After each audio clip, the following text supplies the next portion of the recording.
हद्दपारीचा आदेश म्हणून जयसिंगपुरात वावर, धारदार शस्त्रासह एकास अटक. कोल्हापूर जिल्ह्यातून हद्दपार करण्यात आलेल्या व्यक्तीने आदेशाचा भंग करून जयसिंगपुरात प्रवेश केल्याप्रकरणी त्याच्याविरुद्ध गुन्हा दाखल करण्यात आला आहे.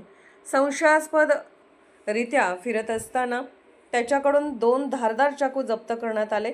ही कारवाई शुक्रवारी 1 ऑगस्ट सकाळी 11:30च्या सुमारास जयसिंगपूर येथील गल्ली क्रमांक 6 मधील संजीवन हॉस्पिटल समोर करण्यात आली.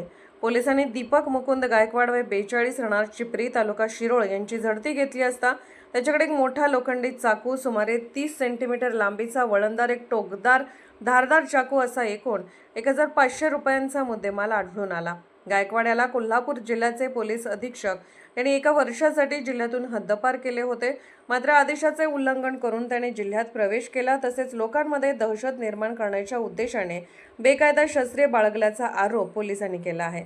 या प्रकरणी पोलीस कॉन्स्टेबल जावेद दस्तगीर आंबेकरी यांच्या फिर्यादीवरून जयसिंगपूर पोलीस ठाण्यात गुन्हा दाखल करण्यात आला आहे. पुढील तपास पोलीस हेड कॉन्स्टेबल महेश पोरे करीत आहेत. ही कारवाई पोलीस उपनिरीक्षक Yunus Inamdar, police head constable Mahesh Kore, Tahir Mulla आणि पोलीस कॉन्स्टेबल जावेद आंबेकरी यांच्या पथकाने केली. पोलीस ऑफ इंडिया न्यूज चॅनलला लाईक करा, शेअर करा आणि सबस्क्राईब करा.